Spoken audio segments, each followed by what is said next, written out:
नमस्कार दोस्तों, कैसे हो आप सभी। आई होप, उम्मीद आशा करता हूँ सभी बच्चे अच्छे होंगे, स्वस्थ होंगे, बेहतर होंगे और बेहतर से बेहतर अपनी तैयारी भी करे होगे। तो लास्ट क्लास के अंदर हमने महमूद गजनवी के बारे में पढ़ा था और अब हम पढ़ेंगे अगला तुर्की हमला, जो किसके द्वारा किया जाता है? मोहम्मद गोरी के द्वारा।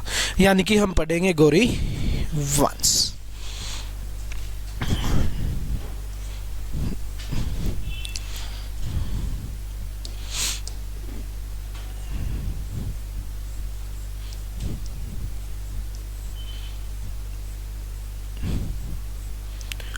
गोरी वंश कब होती है भाई इसकी स्थापना?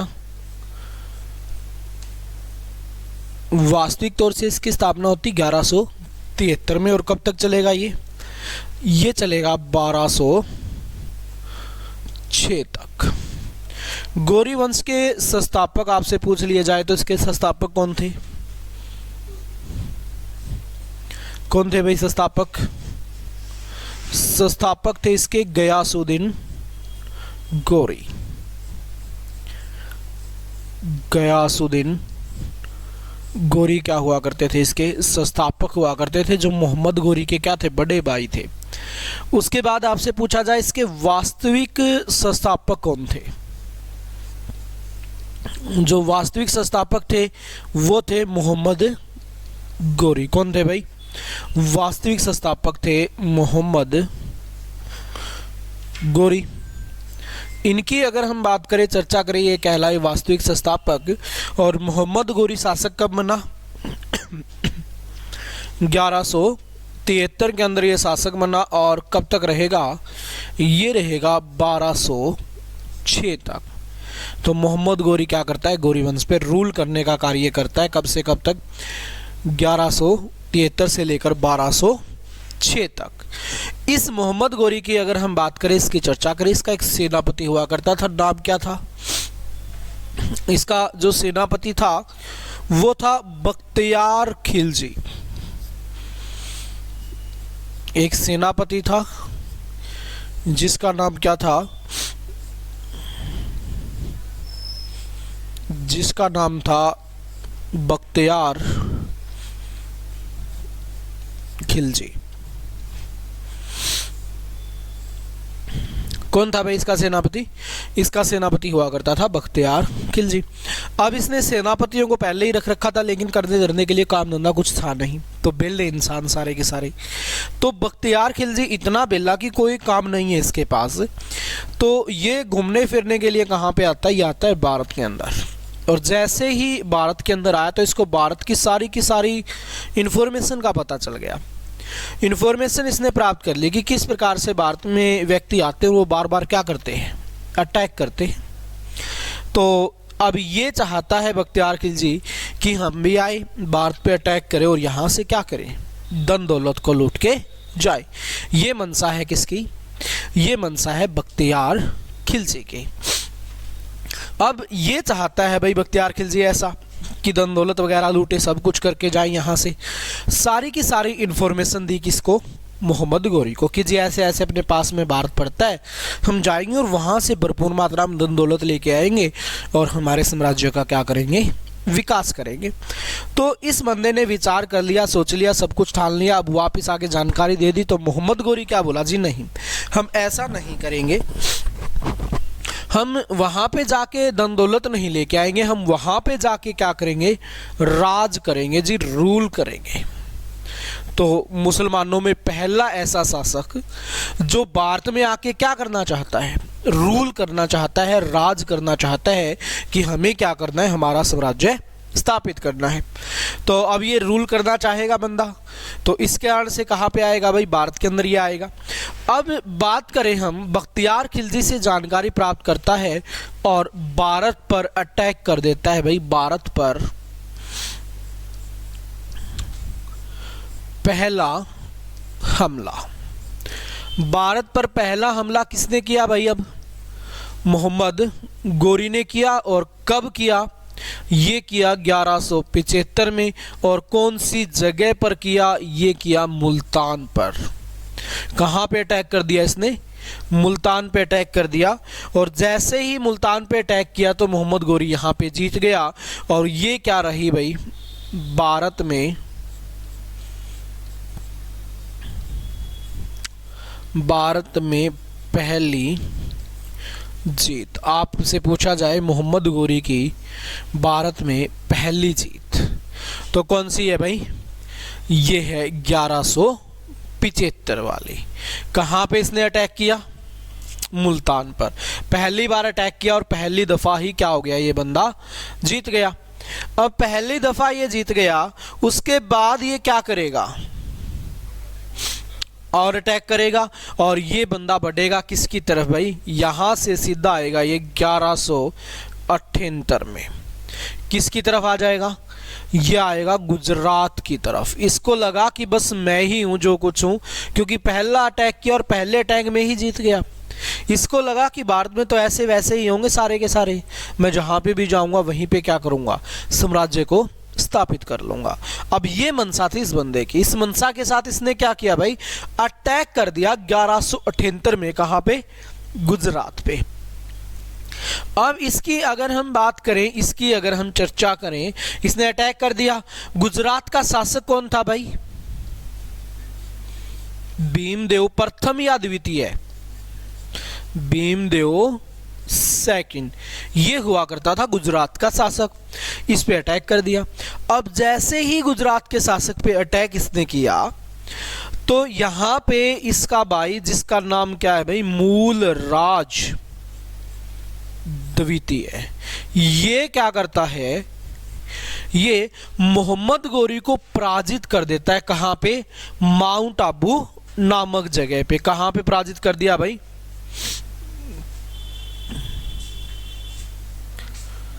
नमस्ते भाई, नमस्ते, आ जाओ। माउंट आबू नामक जगह पर क्या कर दिया? इसको पराजित करने का कार्य किया। किसने किया था भाई? ये किया था आपका गुजरात के शासक भीमदेव के भाई ने, मूलराज सेकंड ने इसको क्या कर दिया था? पराजित कर दिया था। जल्दी नहीं आ गए आप लोग? कुछ तारी बस होगी के होगी।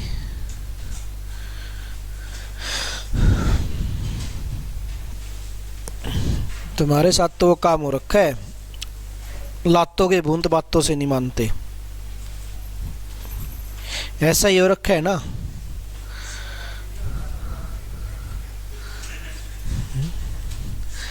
तो यहां पे बात करें भाई, मूलराज सेकंड ने कहां पे पराजित कर दिया इसको? माउंट आबू नामक जगह पर क्या कर दिया?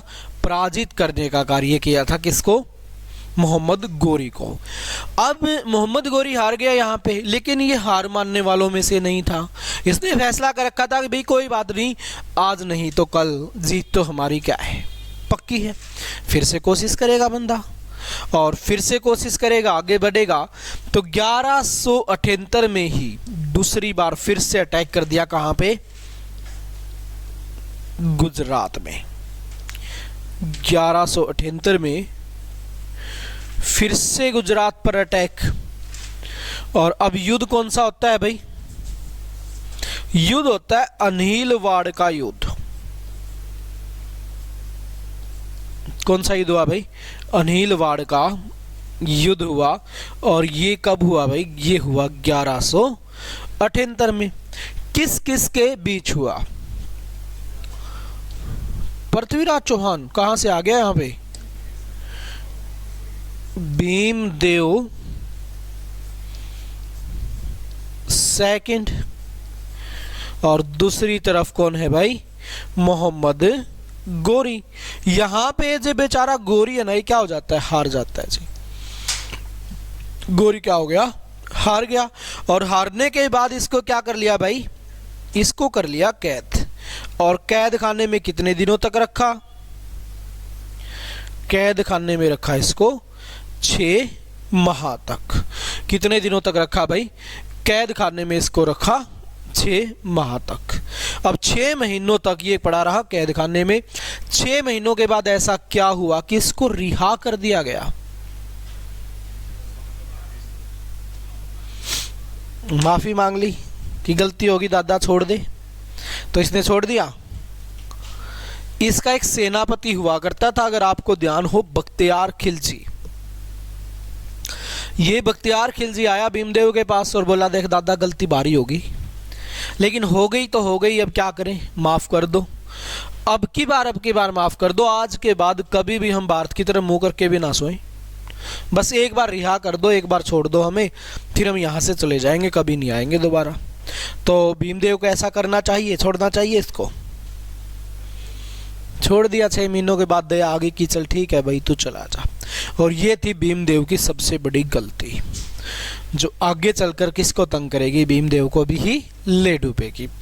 अब गुजरात के युद्ध में ये जीत गया बंदा, हार गया, 6 महीने जेल में पड़ा रहा। अब 6 महीने जेल में पड़ा रहा तो इसने विचार क्या किए, क्या प्लान बनाया इसने? हाँ, इसने देख लिया कि यार ऐसे तो बात नहीं बनेगी। हम जीते क्यों मुल्तान के अंदर? क्योंकि डंका रूलर नहीं था। हारे क्यों यहाँ पे? क्योंकि डंका रूलर था। तो विचार कर लिया कि पहले हम उन्हीं जगहों पे अधिकार करेंगे जहां पे कोई अच्छा रूलर नहीं है। अब ये बंदा चाहता है ऐसा। अब अच्छा रूलर यहाँ पे कौन है भारत के अंदर? तो बहुत सारे हैं, लेकिन ऐसी जगह भी है जहाँ पर कोई डंका रूलर नहीं है, तो पहले उन्हीं जगहों पे अधिकार करेगा। जैसे हम बात करें भाई किसकी, जैसे हम बात करें सबसे पहले कहाँ पे अधिकार करने वाला है, सबसे पहले ये अधिकार करेगा कहाँ पे? पंजाब पर अधिकार इसने कर लिया भाई, इसने पेशावर पर अधिकार कर लिया, इसने सियालकोट पर अधिकार कर लिया,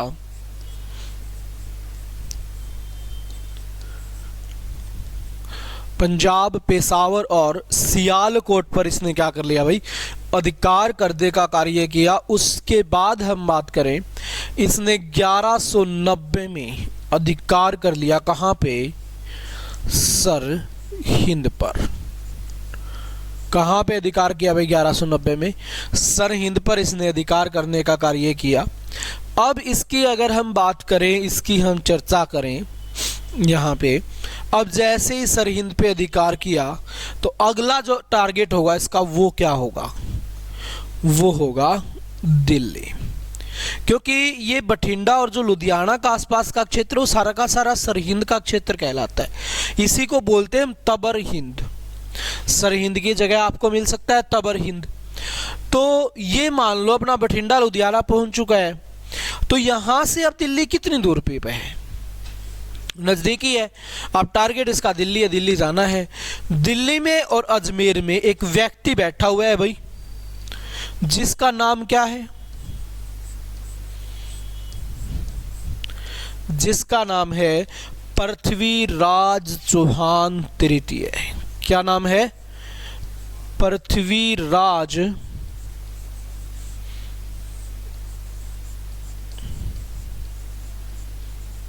चौहान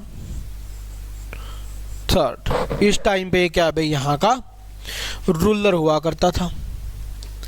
अब इसकी अगर हम बात करें, चर्चा करें, तो ऑप्शन में आपको सीधे मिलेंगे पृथ्वीराज चौहान प्रथम, द्वितीय और तृतीय। तो वहां पे ध्यान रखना है, कहीं पृथ्वीराज चौहान पढ़ो, टिक कर दो कौन से नंबर वाला है। तो ये है तीसरे नंबर वाला, ये बैठा हुआ है यहाँ पे। इसको लगा कि ये बंदा अब कहाँ पे आएगा? दिल्ली आएगा। इससे पहले ये बंदा दिल्ली आए, हम क्या करते हैं? आगे जाते हैं, इसको रोक लेते हैं। उधर मोहम्मद गोरी किसकी तरफ बढ़ लिया? दिल्ली की तरफ बढ़ लिया। तो दोनों का आमना जो सामना हुआ वो कहाँ पे हुआ भाई? वो हुआ तराइन के मैदान में। और अब होगा तराइन का प्रथम युद्ध। तराइन का प्रथम युद्ध किस किस के बीच हुआ भाई? 1191 में हुआ। तराइन का दूसरा नाम क्या है? तरावड़ी या फिर तरोरी। पड़ता कहां पे है भाई?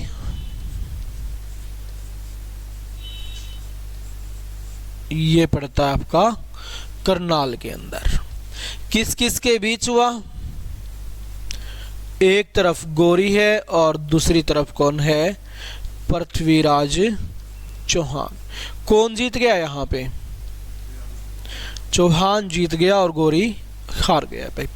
लेकिन मोहम्मद गोरी मानने वालों में से नहीं था।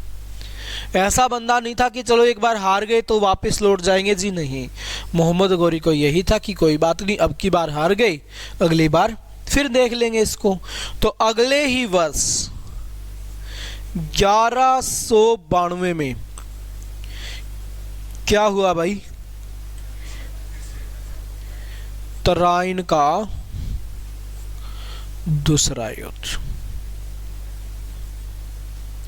और आपसे पूछा जाए तराइन का दूसरा युद्ध किस किस के बीच हुआ भाई?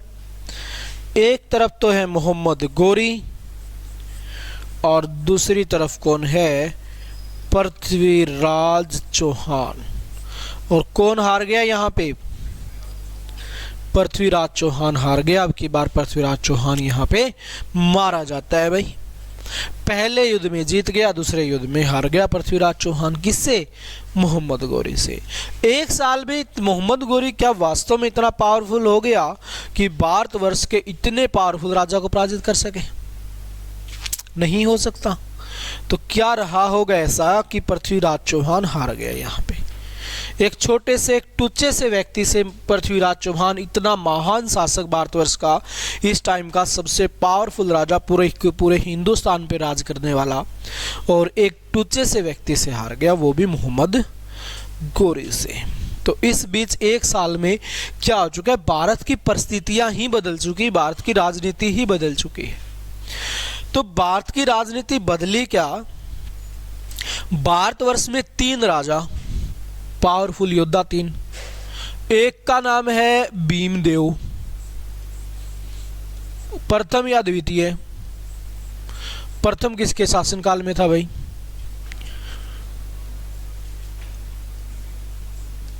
एक था जयचंद भाई और एक था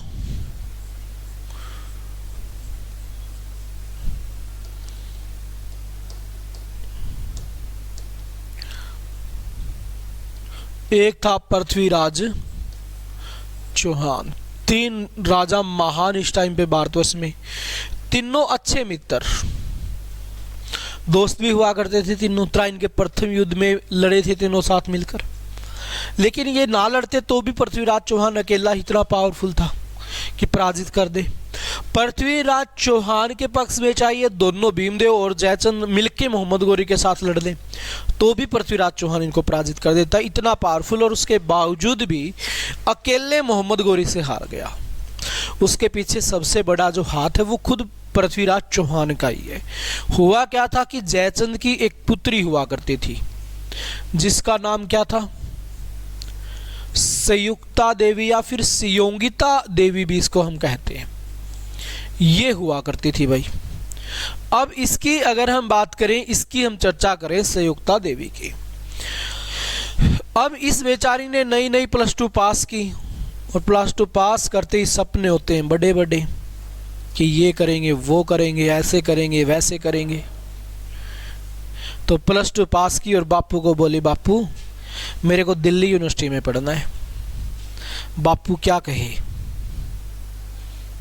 नाटेगा कि ना बेटा कुछ ना रखे इन बातों में, तू ही पढ़ ले अपने कनौज वाले कॉलेज में, बहुत अच्छा कॉलेज है, तेरे लिए तो बनवाया और किसके लिए बनवाऊंगा मैं। लेकिन नहीं मानी, हर रोज सुबह शाम पहुंच जाती, बापू बात ये है, बापू बात वो है। अब बापू एक दिन क्या करता है? मान जाता है और कहता है कि ठीक है बेटा, तू दिल्ली यूनिवर्सिटी में एडमिशन ले ले अगर तू ऐसा ही चाहती है। हर रोज सपने दिखा देती बापू को कि बापू मैं डॉक्टर बन जाऊंगी, बापू मैं वो बन जाऊंगी, बापू वो बन जाऊंगी।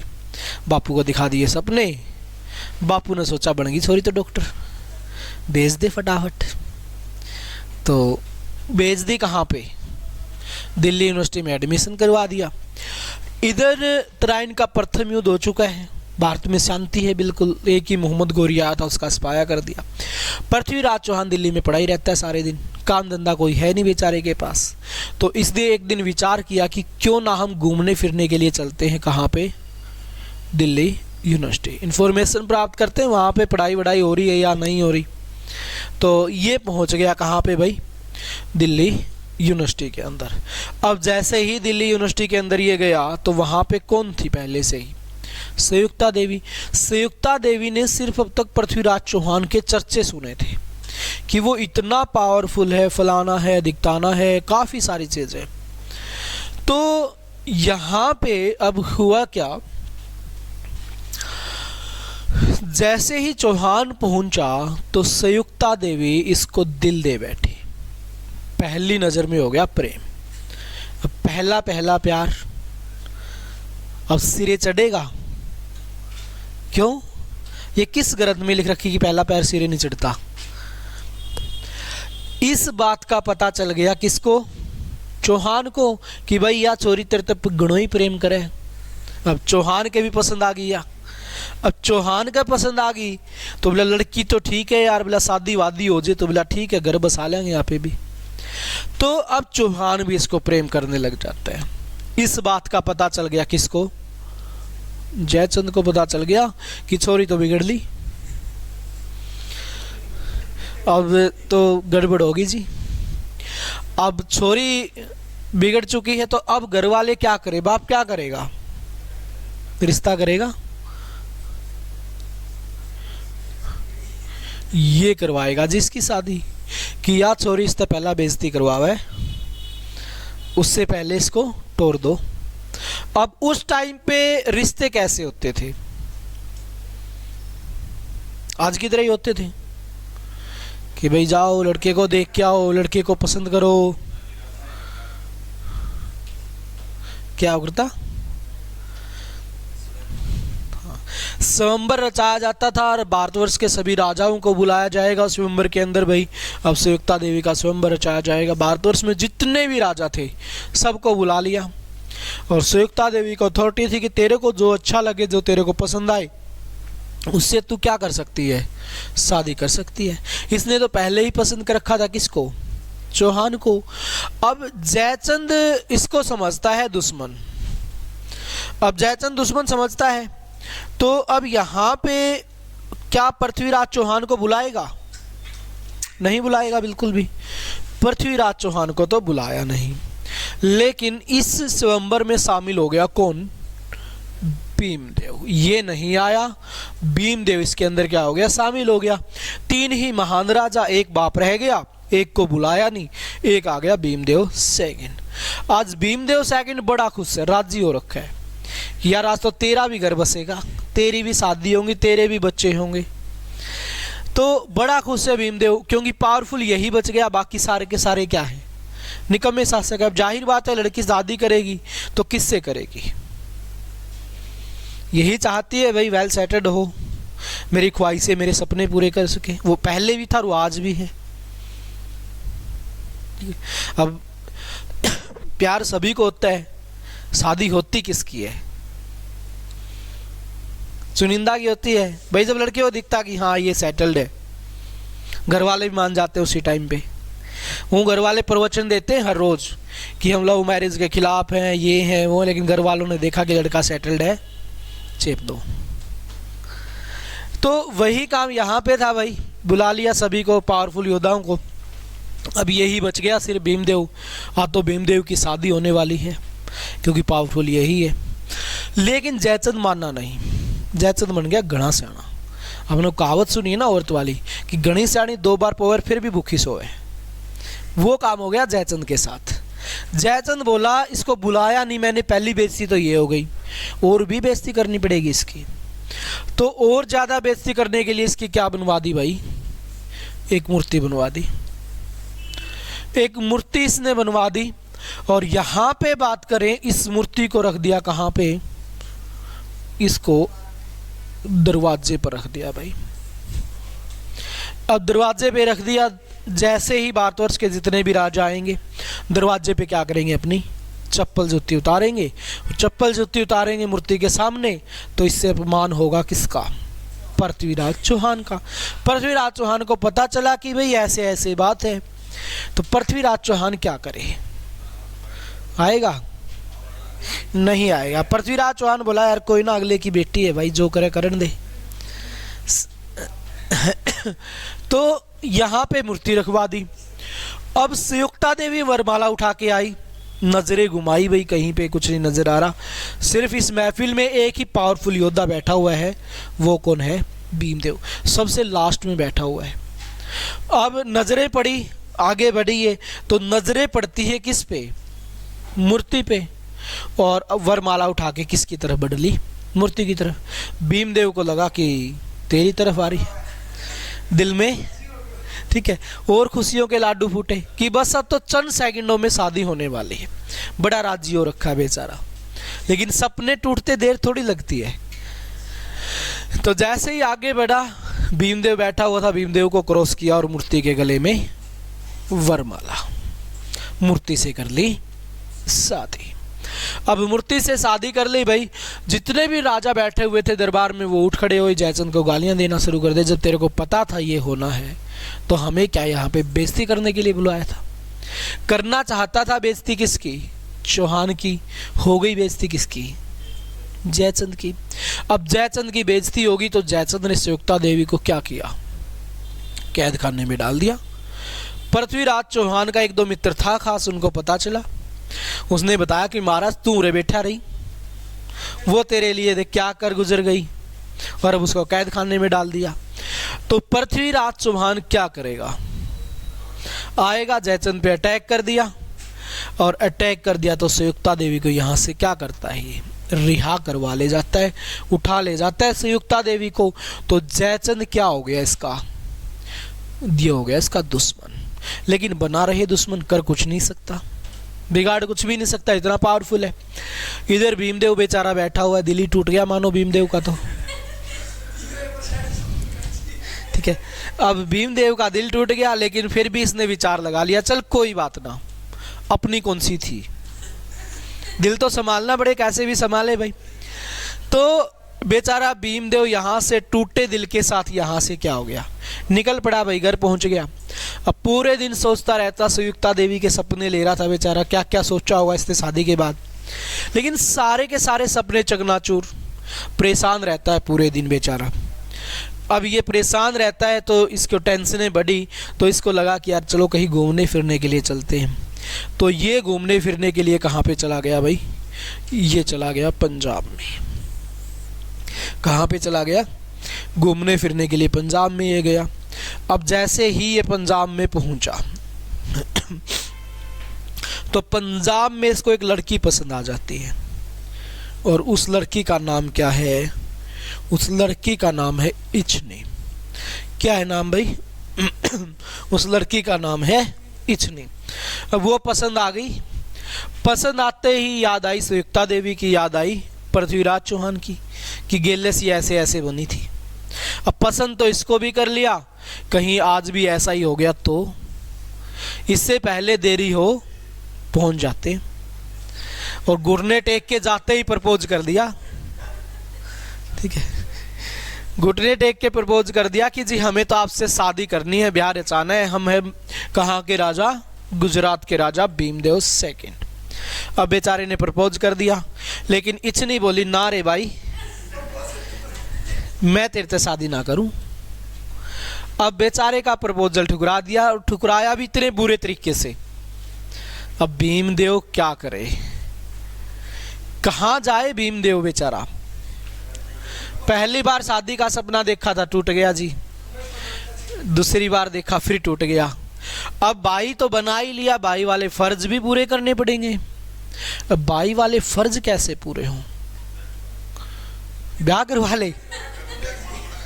अच्छा, इसका तो अब क्या किया जाएगा भाई? अब ये बोला कि बोल बहना, फिर तेरे को शादी किससे करनी है?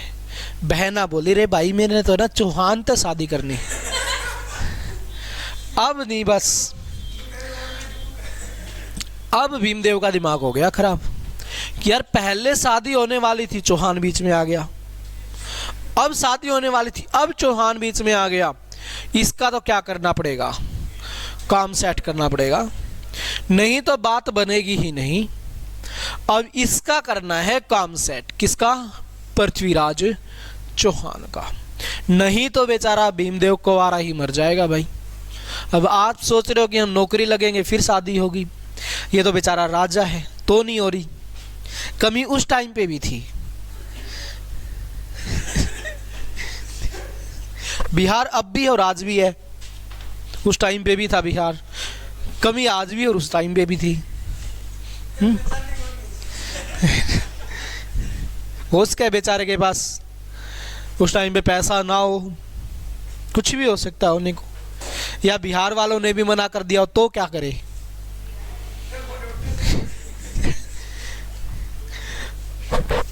तो यहाँ पे भाई भीमदेव बोला जी इसका तो काम सेट करना पड़ेगा, नहीं ऐसे ही मारेगा ये कुआरा का कुआरा। तो अब ये भी क्या बन गया, इसका दुश्मन बन गया। अब दोनों ये दुश्मन इसके, लेकिन दोनों मिलकर भी पृथ्वीराज चौहान को पराजित नहीं कर सकते, तो क्या करें। ये दोनों मिलेंगे गौरी से, गौरी से मुलाकात करेंगे और कहेंगे भाई तेरे साथ है, टेंशन मत ले, तू हमारा साथ दे, हम मिलकर क्या करेंगे, पृथ्वीराज चौहान को रास्ते से हटा देंगे। मोहम्मद गौरी बोला जी ठीक है कोई दिक्कत नहीं, मैं आपके साथ हूँ, मैं अभी आ जाता हूँ, तुम साथ दे देना, बस लपेट देंगे अब की बार पृथ्वीराज चौहान को। तो मोहम्मद गौरी इनके भरोसे पहुंच गया कहाँ पे, तराइन के दूसरे युद्ध में। अब इनके भरोसे पहुंच गया, लेकिन इन्होंने सोचा कि यार मोहम्मद गौरी को बुला तो लिया, लेकिन अगर गलती से भी पृथ्वीराज चौहान बच गया तो हमें नहीं छोड़ेगा। ठीक है, तो अब टेंशनें बढ़ गई किसकी, जयचंद की और भीमदेव की। तो इन्होंने फैसला कर लिया कि चलो ठीक है आने दो मोहम्मद गौरी को, हम जाएंगे ही नहीं, पृथ्वीराज चौहान लपेट देगा मोहम्मद गौरी को, उसका तो खेल खत्म हो ही जाएगा, हमारा हम बाद में देखेंगे कैसे बदला होगा। तो ये दोनों गए नहीं भाई कहाँ पे, तराइन के दूसरे युद्ध में मोहम्मद गौरी का साथ देने के लिए।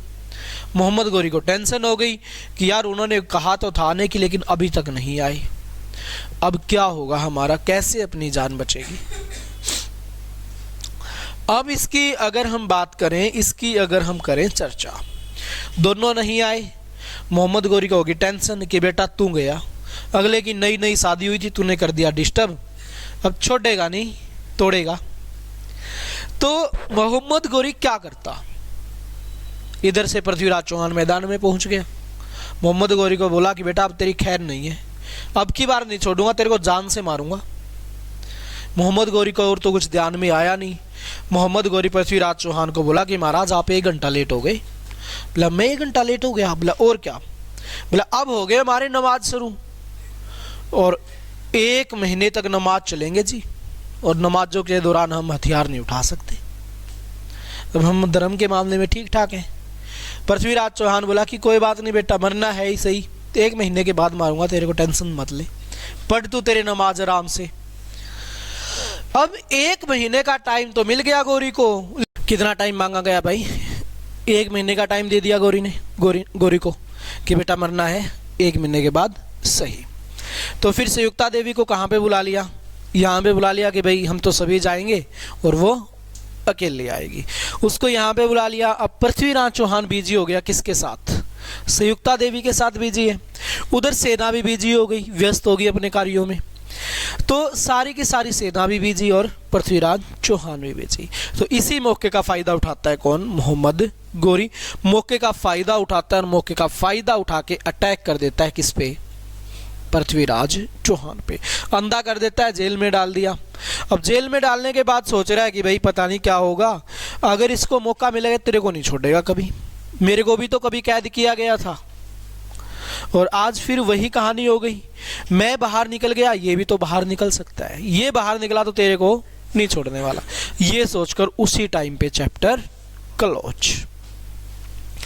अब मोहम्मद गौरी तराइन के दूसरे युद्ध में जीत गया, लेकिन मोहम्मद गौरी के साथ धोखा किया गया किसके द्वारा?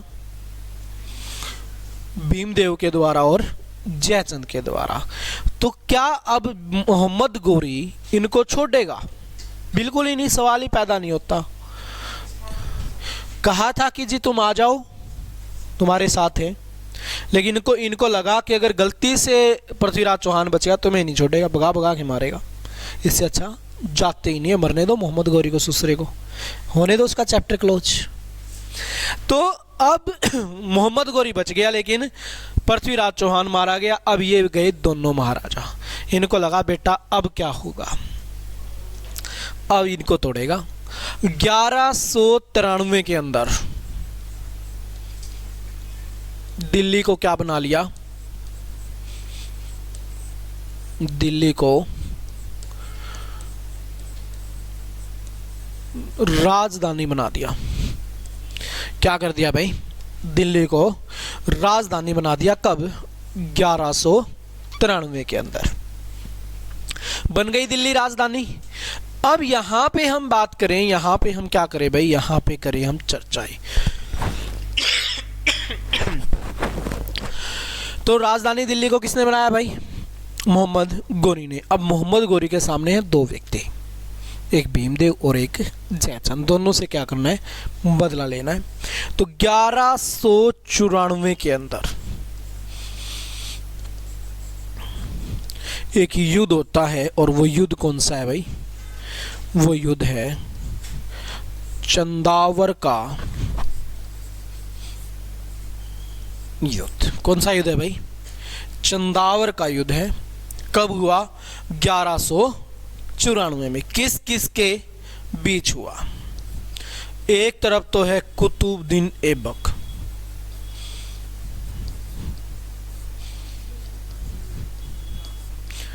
कुतुबुद्दीन ऐबक, और दूसरी तरफ कौन है भाई? दूसरी तरफ है कन्नौज का राजा जयचंद। एक तरफ कौन है? कुतुबुद्दीन ऐबक, और दूसरी तरफ क्या है? कन्नौज का राजा जयचंद। अब इन दोनों की बातें करें, इन दोनों की चर्चाएं हम करें, कुतुबुद्दीन ऐबक की और जयचंद के। तो इस युद्ध में कौन मारा गया भाई? जयचंद मारा गया। कई बार एग्जामिनर यहाँ पे कुतुबुद्दीन ऐबक का नाम न देकर मोहम्मद गोरी का नाम दे देता है, क्योंकि ये सेनापति है और एग्जामिनर राजा का नाम दे देता है। तो ये मारा गया भाई। उसके बाद हम बात करें 1198, एक व्यक्ति है जिसका नाम है बख्तियार खिलजी।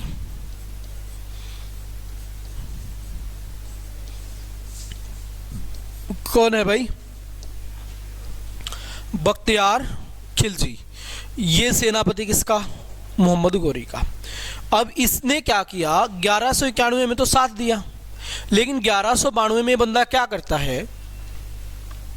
ये बंदा ये करता है कि जैसे ही मोहम्मद गोरी ने कहा कि भाई चलो बाहर चलते हैं दोबारा से, पृथ्वीराज चौहान पे अटैक करना है, बख्तियार खिलजी मना कर देता साफ साफ। देखता हूं तन्ने तो मरना है, मुझे ना मरना, मैं ना जाऊं तेरे साथ बिल्कुल भी, तू चला जा। तो ये आने से मना कर देता है। इसके साथ कौन आ जाता है फिर? कुतुबुद्दीन ऐबक सेनापति बन के आता है। तो दो क्वेश्चन बनेंगे। तराइन के प्रथम युद्ध में मोहम्मद गोरी का सेनापति कौन था? बख्तियार खिलजी। तराइन के दूसरे युद्ध में कुतुबुद्दीन ऐबक। अब बख्तियार खिलजी ने सोचा कि भाई अब तो है ना हमारा राजा की जो चढ़ाई हो रखी है, अब तो अच्छे दिन आ गए, पृथ्वीराज चौहान भी मारा गया, जयचंद भी मारा गया, अब तो मेरे को भी चलना चाहिए, बहती गंगा में मेरे को भी हाथ धो देने चाहिए। तो बख्तियार खिलजी आता है भारत के अंदर, नारे लगाता हुआ कि टाइगर अभी जिंदा है, और एंट्री लेता है कहाँ पे? पाकिस्तान में। पाकिस्तान में एक विश्वविद्यालय है तक्षशिला, तक्षशिला को नष्ट कर देता है भाई। उसके बाद आगे बढ़ा गुजरात की तरफ, तो पहुंचेंगे बिहार भी। तेरे को बिहार जाने की बड़ी जल्दी हो रखी है। तो अब यहां पे बात करें, गुजरात का शासक कौन है भाई? भीमदेव सेकंड। इसकी भी क्या कर दी भाई? हत्या कर दी। उसके बाद आगे हम बात करें, चर्चा करें,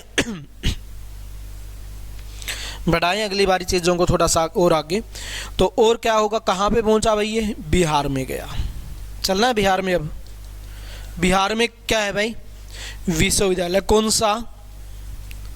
नालंदा विश्वविद्यालय। इसको भी क्या कर दिया? नष्ट कर दिया। ठीक है। और अब दोबारा से नालंदा विश्वविद्यालय बनाया जा रहा है बिहार के अंदर, बहुत बड़े लेवल पे।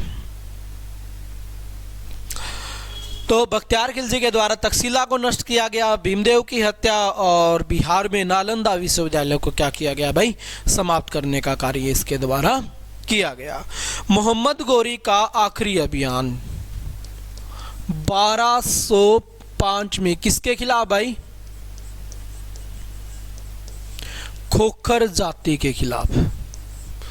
किसके खिलाफ, खोखर जाति के खिलाफ 1205 ईस्वी के अंदर अभियान चलाया गया। किसके द्वारा भाई, मोहम्मद गोरी के द्वारा। फिर मोहम्मद गोरी के विचार बदल गए कि जी मेरे को तो है ना वापस जाना अपने देश, मेरे को नहीं रहना भारत में। तो अपना साम्राज्य बख्तियार खिलजी और कुतुबुद्दीन ऐबक के हवाले छोड़कर क्या करता है, ये वापस जाने लगता है। लेकिन जैसे ही वापस जाने लगा तो कुतुबुद्दीन ऐबक और बख्तियार खिलजी में झगड़े हो जाते, अनबन हो जाती है।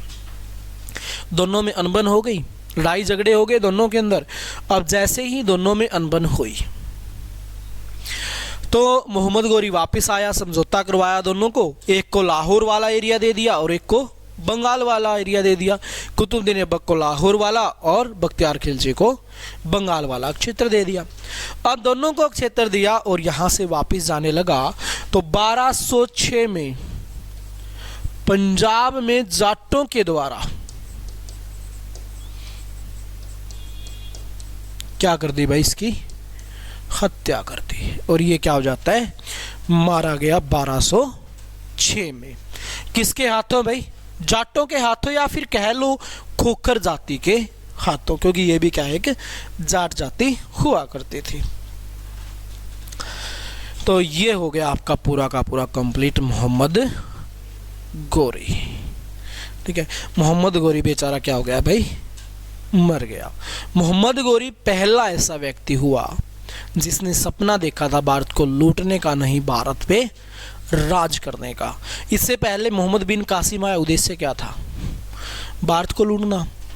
उसके बाद महमूद गजनवी आया, उद्देश्य क्या था, भारत को लूटना था। उसके बाद मोहम्मद गोरी आया तो मोहम्मद गोरी बोला जी नहीं, हम लूटेंगे नहीं, हम तो क्या करेंगे, भारत में शासन करेंगे जी। और इसने ही क्या की थी, नींव डाल दी थी। तो आपसे क्वेश्चन पूछा जाएगा, भारत में मुस्लिम राज की नींव किसने डाली? मोहम्मद गोरी ने दिल्ली को राजधानी बनाकर 1193 में। उसके बाद 1206 में ये मर गया बेचारा, दो व्यक्ति बच गए, कुतुबुद्दीन ऐबक और बख्तियार खिलजी। तो अब क्या किया जाएगा भाई, कुतुबुद्दीन ऐबक और बख्तियार खिलजी का चैप्टर क्लोज किया जाएगा। तो जो कुतुबुद्दीन ऐबक है वो बख्तियार खिलजी की हत्या कर देगा और दिल्ली सल्तनत की स्थापना कर देगा कौन, कुतुबुद्दीन ऐबक। कब, 1206 से लेकर 1526 तक स्थापना करेगा किसकी, दिल्ली सल्तनत की। ठीक है, अब यहां तक कुछ पूछना है तो पूछ लो, है कोई श्रद्धा, कोई इच्छा हो आप लोगों की? कोई इच्छा नहीं है, ये गलत बात है यार, तुम्हारी इच्छा ही खत्म होगी।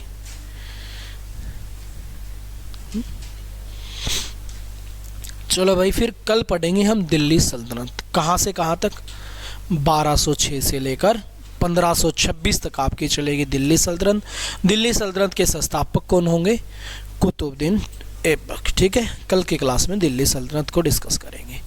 तो अभी के लिए इतना ही, bye, take care, good night. हो जाता